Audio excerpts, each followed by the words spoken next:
Welcome into the Hot Read Podcast. I'm your host, Easton Freeze, director of published content here at BroadwaySportsMedia.com. We're also brought to you by the 440 Podcast Network, and you can follow me on social media at Easton Freeze. I'm joined, as always, by producer JT, who you can follow on Twitter at JT_Runke. JT, how are we doing in New Jersey?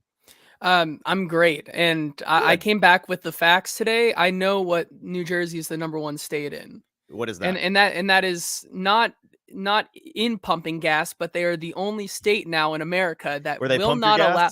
No, they will not allow you to pump your own gas. You have Fascism. You have to get it. Oregon just kind of made that not a law anymore, so now it's only in New Jersey. So it's not just an offering for them to pump your gas. You legally cannot do it yourself. The state does not trust you as an adult human being and as an American citizen to pump your own gas. That is correct. Is just about the most un-American thing I've ever heard, and totally on base with what I expect from the state of New Jersey.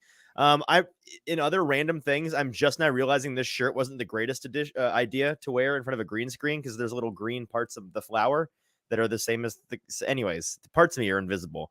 But welcome to the show. We've got a good one and a weird one today. We've got an awesome guest in Nick Suss, who we'll bring in here in just 1 second.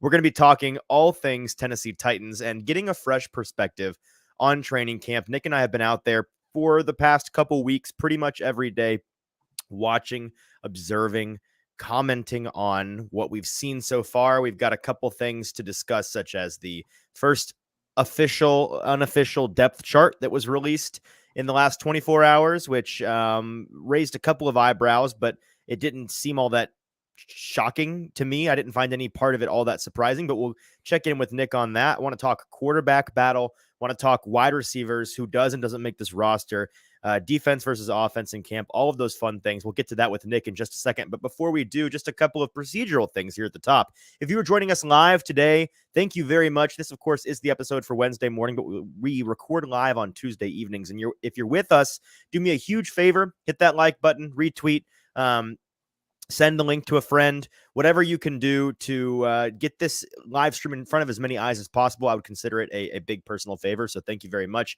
If you could take just a second to do that. And then if you would not mind heading on over to the YouTube page of Broadway Sports Media, that is where you're going to find this live stream, and the comment section there is where you can leave comments. So if you are watching via via Twitter or X or Facebook, that's awesome. But if you want to be a part of the conversation, and we would love for you to be a part of the conversation, head on over to Broadway Sports Media's YouTube page and find this live stream. That's where you'll be able to comment, and we'll be able to see it on our end. All right, I've made him wait long enough. Let's bring in my buddy Nick Suss, who writes for the Tennessean. Nick, are you there? JT, can we add him in? There we go. Nick, can you hear me? How are you doing, man? I'm doing good. I'm sorry for this drab background. I could be showing you gorgeous Nashville skyline. Wow. But every time I sit in front of it, I completely become invisible. Right. So, it's like you're the anonymous person on the documentary that was willing to speak, but not without the shroud of anonymity, which kind of could have been kind of fun. But I understand why you chose to have the better lighting. We wanted to talk about Titans training camp with somebody that would bring a fresh perspective. And I speak with you a lot at training camp, and I think that your perspective is great. I think you're very brilliant, very bright, very good at making observations that go over the heads of others, such as myself. So I wanted to get your 2 cents on a couple of things. And let's start with, maybe we'll start with the quarterback position. It's the easiest one to talk about. It's the one that is most talked about. Obviously Ryan Tannehill is and has been the starter for this team, but there's been some talk recently in particular about the Will Levis versus Malik Willis battle for the backup position. I'm expecting that we'll see both of them in some significant action this weekend in the first preseason game. I'd imagine they probably split up those reps, and we'll get to compare and contrast there. But what have you seen from camp, and where do you feel like we stand with those two on the depth chart?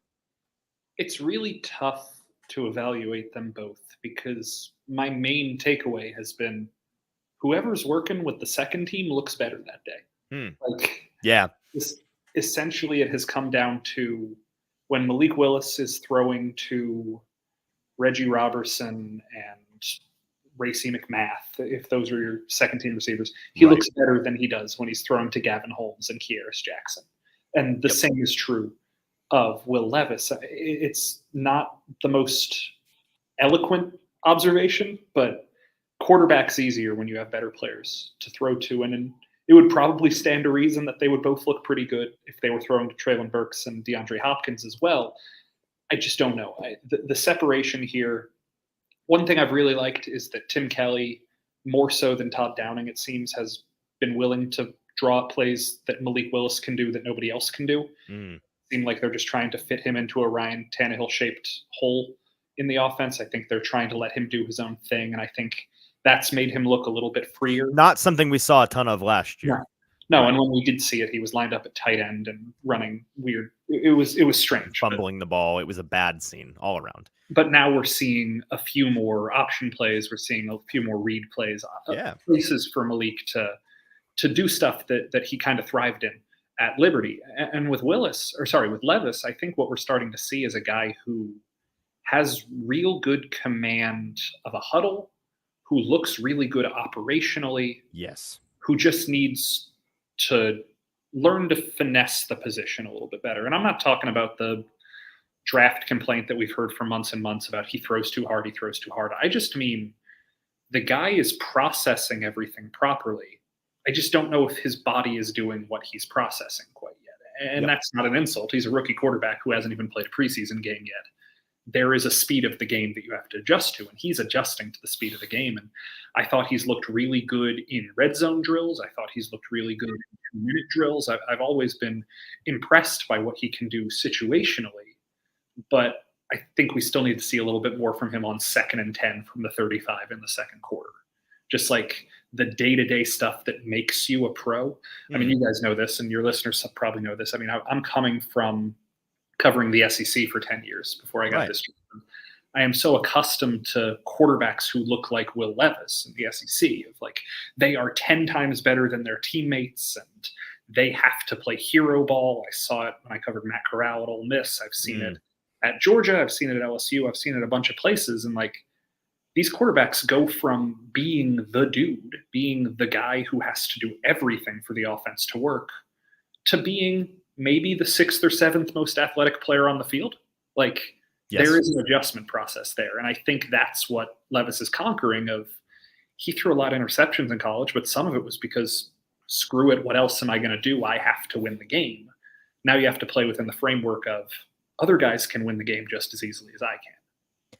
Thinking about the trajectory of both of these guys that we've seen from the spring, and with Willis going all the way back to last year, do you anticipate us having a clear answer? Well, let me ask you this first of all. Are you of the mind that they keep 3 quarterbacks on this roster when they cut down? Okay. So that being said, do you think that we'll have a clear answer in 3 weeks when they cut down as to who the number 2 is? No, and I don't necessarily think it'll matter. Obviously, nobody can predict when injuries happen. I think that's 100% right. People will ask and we will try. And at the press conference, it will be repeatedly drilled at all the coaches. And Mike Vrabel will continue to say they're both on the team. So I think that's 100% right. But let me put it this way. If there's a week I have circled for has Will Levis surpassed Malik Willis yet, it's week 8. You're coming off the bye week. You have the London game week 6, bye week 7. If the Titans are struggling, which their schedule is not the hardest before the bye week, but if the Titans are struggling, coming off of a bye week, week 8, you're playing a home game against the Falcons, that would be the first checkpoint to think, does a change need to happen? So I think it's more important to ask, hey, who's the backup quarterback coming out of London than it is who's the backup quarterback week 1? Because if all things go off without a hitch, your plan is your plan week 1. You're going to play one quarterback. And then week 2, you're probably going to play one quarterback. And then week 3, you're probably going to play one quarterback. And when do you start to evaluate, hey, should we do something different? That's probably about week 8 coming off the bye would be when I say. I think that's fair. Let's move on to another position group here. But real quick, if those of us that are listening live have any questions for Nick or myself or for JT or just in general about the Titans that you want to, thoughts, comments you want to get off of your chest, head on over to Broadway Sports Media's YouTube page and you can join the conversation like Music City Malik has. Appreciate you being here live with us. Nick, let's talk about the wide receiver position. Yeah. And this is a conversation that you and I had the other day in the bubble when it was raining, and it was really about the skill position groups rather on this team and how many of each they keep. Looking at wide receiver first, do you believe that they are? I think that you and I agree that there are 5 guys that really don't have a lot to worry about in terms of making the roster. In DeAndre Hopkins, Treylon Burks, Chris Moore, NWI, and Kyle Phillips. Yep. The question becomes, okay, beyond that, you've got like 7 guys fighting for 1, maybe 2, but I'd be kind of floored if it was 2 spots. And even then, it may be none. They may choose to just keep 5. It's not out of their own possibility. What do you think happens at that position, and who do you think may be vying to join that group of 5? What I think happens is that Racey McMath is the 6th. Really? Now, I'm not saying that because I have any deep-seated intel. I don't want you guys to read this the wrong way. A vibes take? What I'm saying is they had these guys last year, and who'd they pick? Like Reggie Robertson, has looked fantastic. There have been days when he has looked like the 3rd or 4th best receiver on this team. Yep. Has he gotten so much better this year that he's going to make the team after not making it last year? Or has Racey made it so much worse that he won't make it? Like, one's a shiny new toy because you haven't seen him play before. One has decreased value because you have seen him play before, and he has, 4 catches in 3 years in the NFL? Like, right. There is a lot of logic to saying, oh, try something new. But there's also a lot of logic to saying, if you're predicting an outcome, are you going to predict the thing that you've seen happen before? Or are you going to predict the thing that you haven't seen? And just purely playing the roster math. I mean, I wasn't here last training camp. I know you guys have a little bit longer than I do on the beat, but like, weren't we all talking about Reggie Robertson last year too? Like, wasn't everybody kind of hyping him up? I mean, there was a Reggie hive for sure. Yeah. I don't think it was to this extent at all.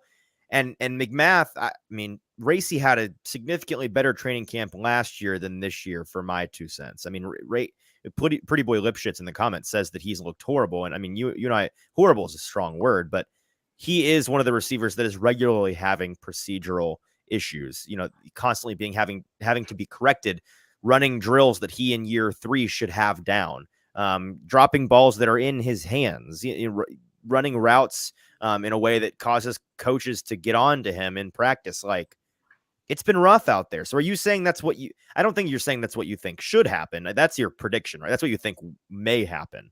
Yeah, no, I'm sharing this as somebody who was asked, who do you think is going to be the 6th receiver? Okay, so let me change the question then. Who would you keep as the 6th receiver? Or would you? Probably Robertson. I would think hard about. Does Dowell cross your mind? I would think hard about Dowell. Okay. I would, and please don't excoriate me in the comments, I would honestly think about Mason Kinsey, the way he has looked in camp, just as guy who can be Kyle Phillips insurance. I don't necessarily know if Kearis Jackson can do more. Maybe they can, maybe they can't. I don't know which guy should be considered your 2nd slot receiver, but if you are going to commit to playing a lot of downs out of the slot, then you might as well have a 2nd guy who can do that. And you have Tajay Spears. So well, I was going to say, who is to say that Kyle Phillips is not actually DeAndre Hopkins slot insurance? That could be the case, but DeAndre Hopkins, I looked this up when I was doing my report back in July. I watched every snap DeAndre Hopkins took last year. Right. I'm fairly certain he lined up on the left side of the field like 84% of the time. Oh, interesting. Like, the dude just has a spot he likes to be. And I don't know if that's going to translate. I don't know if that was just a factor of Cliff Kingsbury's offense, but he didn't really move around very much last year. And he did move around in Tim Kelly's offense, so I'm not going to say that he can't do it again. But I would still kind of predict that DeAndre is going to be an outside receiver. Well, you mentioned Tajay. Let's talk about the running back room. And William in the comments asks, how has Tajay looked? And do you think that they keep Haskins? Let's address those questions one at a time. And I think the Haskins one opens us up to the grander debate of how many running backs do they keep and who are those running backs? But how have you felt about Tajay's camp so far? Tajay has looked not quite as excellent as we made him out to look in May. I'd say that's fair. Yeah. But very good. Yes. And I think the two things I appreciate the most about Tajay, one, he still finishes every rep in the end zone. He doesn't care. He is going to keep running after he's been tackled, and he's going to mentally envision himself going all the way to the end zone. And I think that's really impressive for a young player to keep that trait going. And two, he takes reps with the first, second, and third strings. Like, no matter what unit is out there, Tajay doesn't have the ego to say he's not going to take the carry. And I think that that's been pretty impressive, frankly. He's not going to start over Derrick Henry. I mean, that's something we all agree on. But I think he's going to have a pretty sizable role on this team. And I wouldn't be surprised if we see a decent amount of 2 running back sets from this team. I was talking to Teron Davenport about this the other day, and they that's something that we've seen with Tim Kelly offenses in the past. Using Tajay in that slot role is something that they are clearly interested in doing at times. I wouldn't be shocked to see both of them on the field for a decent amount of time. What's the point? Like, I'm not saying it's a bad idea. It's a good idea. But what's the point of having a second running back on the field with Derrick Henry if your plan with Derrick Henry is to use him like Derrick Henry? Well, I think it gets to the heart of that positionless ball that they're wanting to play, and the idea of, Derrick Henry's on the field, but you don't necessarily know what we're going to do because we have more firepower on the field outside of Henry. They have used Henry out of the backfield as a receiver more and more the past 2 years. Maybe not out of the backfield, but just as a receiver in general. Having them both on the field, one in the backfield and one in the slot, I would argue is an element of, not deception is the wrong word, unpredictability is what it might add to the offense. It does, and I like when the team gets less predictable, but I also think that using tight ends might achieve that better than using 2 running backs. I think that the 2 running back system is something that everybody dreams up and everybody loves the idea of. And then you realize there's a reason that so few teams actually do it. Like, if it was such a great idea, we'd see it a lot more in the NFL. And it's just something that I've been watching the NFL my entire life, like you guys have. Teams have had 2 Pro Bowl caliber running backs on their team at the same time, and they never use them at the same time. Like, there has to be a reason why teams don't do it if it was such an effective idea. I think it's fair. That's fair. So speaking to the other half of that question, how has Haskins looked, and maybe does it even matter how he looks? Do we think that this team will choose to take the easy off ramp of the 53-man cut down? The legal situation, it's an easy PR win for us. We're going to part ways with you. We've got 3 or 4 other guys at this position that we feel like we can move on without you at. I don't know. Haskins has looked like I thought he would. I mean, all these running backs are essentially who we think they are. And I don't know if you were there the other day when I was talking about this, but there aren't that many kinds of running back. Was it you who was talking about this? It was me. Yeah. We agreed there were 3. It was like Henry-ish, Spears-ish, and then in between. And Haskins is probably the closest thing this team has to an in-between guy. Totally agree. So if you're trying to have all 3 different types of role, then it makes sense to keep him. But if you want to have 4 running backs and it's Derrick Henry light, Tajay Spears light, Haskins gets left out. Haskins is incredibly valuable on special teams. We saw last year, Haskins didn't really impress me that much as a running back last year. We'll see if the baggage matters. I think there's a good chance it can, but I don't know. Jonathan Ward has looked good. I liked the way he played last year, especially against Jacksonville. I think he's got some potential. Julius Chestnut's a guy this team has liked for a long time. He's maybe going to end up on the practice squad, maybe the active roster. Haskins, we'll see. The unfortunate thing for the Titans timing-wise, and there's a lot more unfortunate in this situation than timing, to be clear, but the timing thing of the unfortunate situation is his court date's after cut day. The So day after, I believe. I think it's the 29th and the 30th, right? So they're going to have to make a decision before they have all the details, and they tend to not like doing that. Yep. So I don't know if that plays in his favor or out of his favor, but it is something to note. Let's complete the trifecta here. Let's talk about the tight ends. Sure. We've seen a number of guys. I mean, obviously Chikakonkwo coming into the season, a lot of expectations. Do you feel we've seen from him what you expected to see from him? I feel like the arrival of DeAndre Hopkins maybe impacted his workload in the passing game, maybe the most, at least in practice. We've not seen him getting the ball nearly as much as we saw in the spring, for example. But beyond that, when he has had the ball come his way, I felt he's looked like we expect him to look. What do you say? Yeah, no, he's the guy I think he is. I truly don't know what's going to be the end result of Hopkins and Burks taking away workload from him. But if he's a guy who gets 3.5, 4 targets a game, he can probably make the best of them. You'd like him to get targeted more, but we saw last year he's going to make the best of his opportunities, and I don't think that really changed. What fascinates me about the tight end position is I think I did a 53-man roster projection Sunday. I projected 5 tight ends on this roster, not because I think all 5 are going to make it, but because I can't differentiate which 1 or 2 won't. Like I separated players between locks and maybes, and Chig was the only player I considered a lock. I agree. Wiley probably makes the 53 by virtue of being the draft pick, but between Wiley, Rader, Mack, and Wesco, I am not convinced that all 4 can't make it. I just don't know who's going to separate. And Mack getting hurt obviously hurts his chances if he can't get back before at least the second preseason game to be able to put some stuff on tape. But I really don't know. That's the position that – I take that back. That's the second position that I am the most confused by what they're going to do when it comes to roster day. The biggest position being outside linebacker. I truly have no idea what's going on there beyond the 3 guys.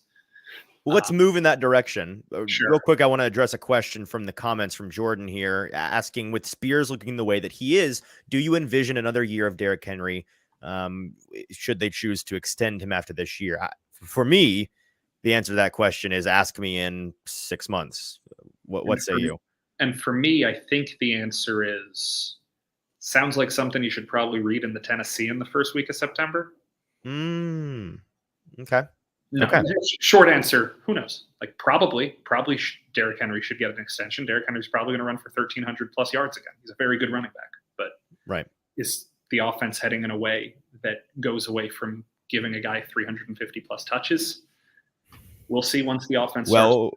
Or is the team headed in a direction where they're looking to offload their old expensive talent? You know, a lot can change just in terms of team building in one season. So that's certainly part of the answer to that question. And yeah, I think we're on the same page there. Let's talk about, let's touch on the offensive line real quick before we briefly touch on the defense. We were talking about this in the show yesterday, Nick, and I want to know if you agree. For me right now, I would say that the Titans season largely hinges on the play of their offensive line. And that is a bit redundant because you could say that for a lot of NFL teams and maybe just football in general, because you do in fact have to win and lose in the trenches. But this team in particular, if you tell me their offensive line plays well, I'm pretty confident in the rest of what they've got. If you tell me that they don't, I'm not sure the rest of what they've got matters. What is your opinion on the offensive line so far from what we've seen? I might be even more reductive than you. I might say the most important player that's a question mark right now is simply Andre Dillard. And we said this as well. Yes, I agree. I have no idea how good he is as an NFL starting left tackle. And I don't think anybody truly does. You're betting on his potential as an athlete, as a guy who can play well, who can move in space well. You're betting on that. And I don't know the answer to it. I don't know if there's going to come a time where Skoronski merits a look out there. I don't know if Dillard's going to look like the guy who should have been starting all along. I really don't know what the answer is. But look, the right tackle situation, the best thing that can happen is that you don't think about it.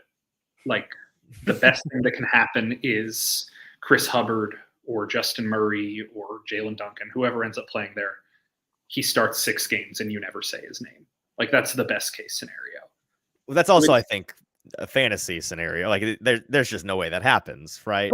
But that's my point here is that right, yeah. When we're talking about offensive line play, we're often talking about, are guys going to be bad enough to lose you a game? Yes.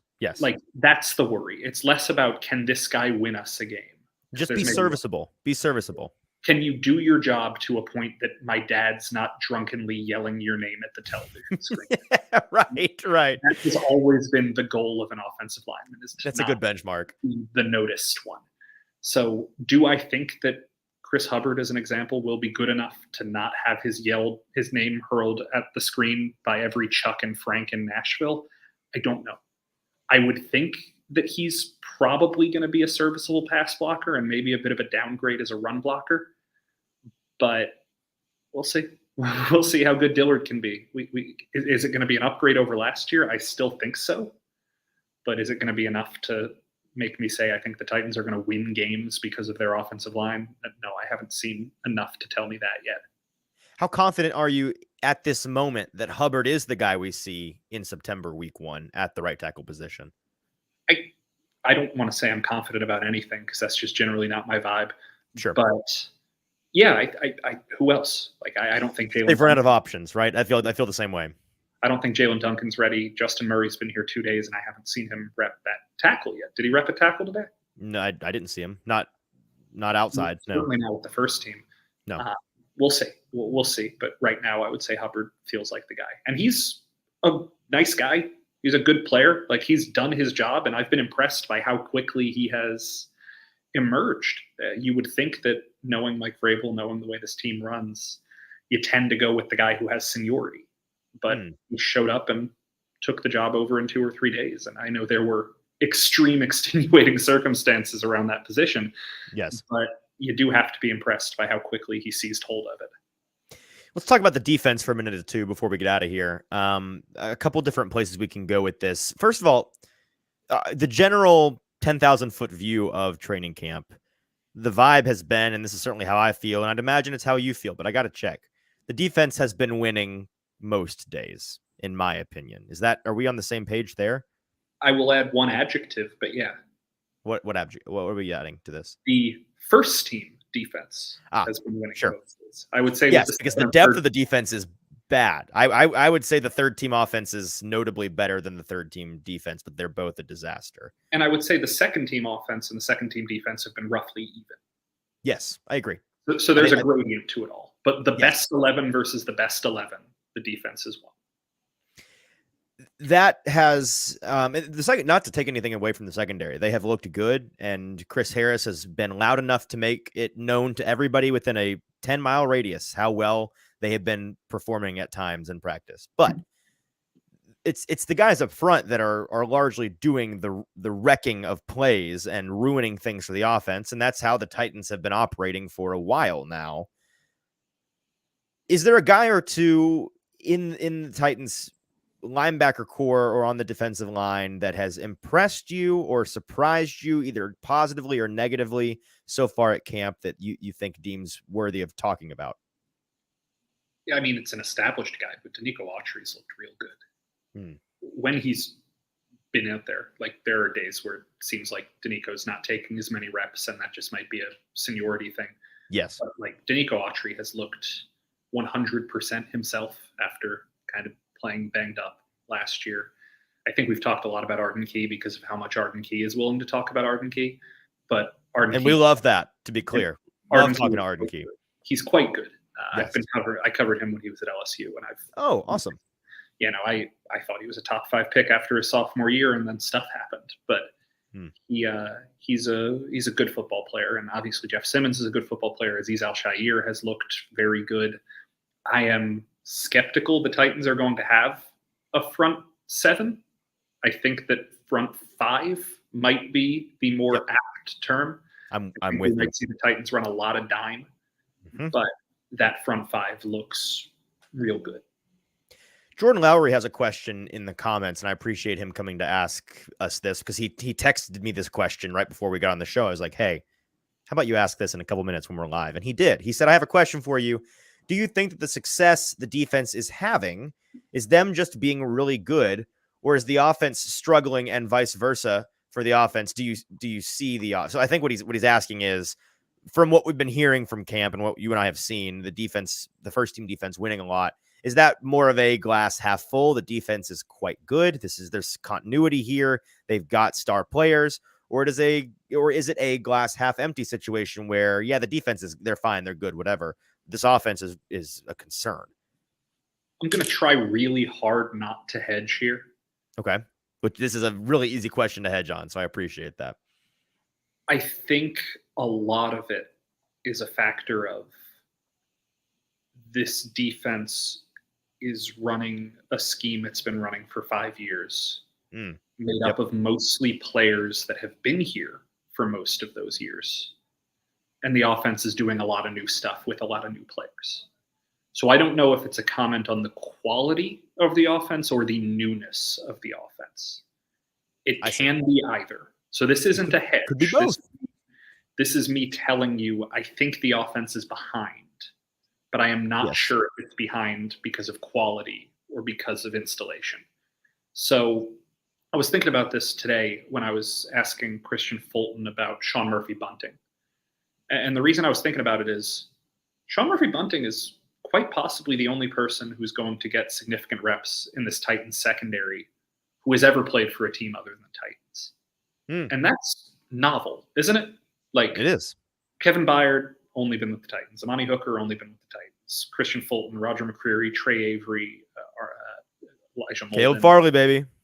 Caleb Farley. Chris Jackson's played no, Chris Jackson's only played for the Titans. No. Right? Yep. So when you're looking at this defense, you have Azeez Al-Shaair, you have Arden Key, you have Sean Murphy-Bunting. You have guys who have played elsewhere. Danico Autry. Elsewhere, but Danico's been here a long time. This is a group of guys who have not just played in the system together, but grown up together, which is something that is kind of underrated as what makes this defense go, is that, again, with the exception of inside linebacker, just about every position group is homegrown and homebred. The offense, you can't say that. Like, not the even offense, close. There's a lot of guys who are learning to play together. There's a lot of guys who are learning to play the way the Titans like to play. You go up and down the roster. Who is starting at a position week 1 this year? Who started at that position last year? And the answer ends up being Ryan Tannehill, Derrick Henry. Yeah. And that's a good core to have. You're going to go down as a top 3 quarterback and a top 3 running back in franchise history, and both of them might be closer to 1 than 3 if you ask me, but it's still a lot of non-continuity. And so I'm not going to come here and lavish praise upon the defense. The defense has looked good. The defense is supposed to look good because all of these guys are Titans defenders, and the Titans defense has been good for most of the last 5 years. I know there were a couple of blips in there, but this offense, it's new. It's very new, and I don't know as much about it. No, I think that's great analysis. And before we get out of here, I want to touch on the secondary in particular, because it's really the last group we haven't touched on. You mentioned all that continuity, and that certainly is the case. And in a very relative terms way, I think that this cornerback group is the deepest on the defense. That there, like we've mentioned, there's a lot of shallow groups. At safety, it is a disaster after your top 2 or 3 guys. On the defensive front, you don't have a lot of reserve. Linebacker, the same way. At cornerback, you've at least got 5 or 6 guys that you trust to actually be on the field and not be a complete and utter hindrance to the team. What have you seen from these guys so far? Anybody in particular that you feel warrants speaking about? I know with Christian Fulton, I at least have been maybe not surprised, but impressed by the way that he's come back from his spring away from the team in a contract year with DeAndre Hopkins to line up across from often in camp now. And he's been playing his butt off out there. Yeah. Fulton looks better. McCreary looks better. Molden looks better. Trey Avery, Chris Jackson look roughly as good as they were. Murphy Bunting looks like he's going to be an important piece. Like I think his voice, his perspective is going to be real important. And as guy who put Armani Marsh on his projected 53 before Kevin Byard started talking about him, this is true. Dudes looked good. You were in before it was cool. Not trying to brag. I just simply looked at who was running with the second string and thought, hey, that's pretty novel, right? That's a guy, yeah. But no, the cornerback room is upgraded. But I've been writing this since February. It's upgraded without really making any changes. So Sean Murphy-Bunting's a change. Sure. Beyond that, it's all the guys who were in the secondary last year when they ranked 32nd in the NFL. Yes. So, like, getting better is important, and being able to grow is important. And Chris Harris is probably going to do a really good job of changing the way this secondary works. But let's not ignore that these are the same dudes who were out there last year. And the only dude who wasn't out there last year is a guy who his team chose not to retain. So I think the secondary is going to be better. And I think that is probably a function of last year's injuries were so over the top intense in the secondary that it was really hard to keep any continuity. Yes. But let's keep the perspective of a secondary built mostly around Christian Fulton and Kevin Byard and Roger McCreary and Amani Hooker and Elijah Molden is what the Titans had the opportunity to do last year. And it wasn't the best. So these guys are going to have to be a lot better to get back to league average, let alone elite. Guys, he's Nick Suss. He writes for the Tennessean. He's fantastic. He's my friend, and he's so kind to give us some of his time to join us on the show and talk Titans. We appreciate you, Nick. Let our listeners know what you're working on. Obviously, you're writing a ton over there at the Tennessean. Anything in particular that they should check out in the coming days? Yeah, just filed a story that you guys can read right now about Trey Wolff. We didn't talk about special teams, but he had a. Were you around for Trey Wolff's interviews today? So I've spoke to him one-on-one a couple of times, but I've not been a part of any group interviews with him. Well, we are big on Trey Wolff on this show, though, I can tell you that much. He talked about his background, and I don't want to spoil too much of the story, but 3-4 months ago, he was working construction in Houston. So he a fun little story about that journey.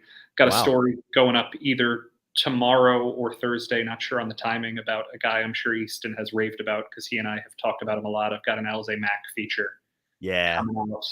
Talked to Hines Ward for this one because Hines Ward was his coach in the XFL. So if you guys want to hear some perspective on that, that'll be coming out. And then I think a story about Skoronski probably later in the week, heading back to his homecoming game.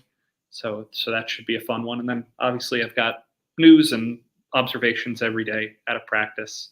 You can read it at Tennessean.com. You can follow me on my decaying corpse of a Twitter account at Nick Suss. That's NICKSUSS. My Twitter account was dying long before it was cool. Let's try and get me back up because I think I'm net negative 800 since taking this job. Oh, no. We need the Nashville populace to get on the Nick Suss train. We certainly are on, and we recommend that you join us. This is not a complaint, by the way. My quality of life has increased so much since I've stopped caring as much about Twitter. But if you want to follow me, I can guarantee 2 things about my tweets. 1, they're fine. And 2, sometimes they have puns. Okay. He's Nick Suss. This has been the Hot Read Podcast. We'll be back first thing Friday morning in your podcast feeds and on YouTube. You can join us live for the taping of that episode on Thursday evening around 4 p.m. Central Standard Time. We'll be talking all things Titans ahead of their preseason game number 1 up in Chicago this week. Looking forward to getting to see some of these guys on the TV screen and not just on the practice field. Nick, thank you so much for your time. Producer JT, thanks for being here. I'm Easton Freeze. This has been the Hot Read Podcast. We'll talk to you Thursday evening.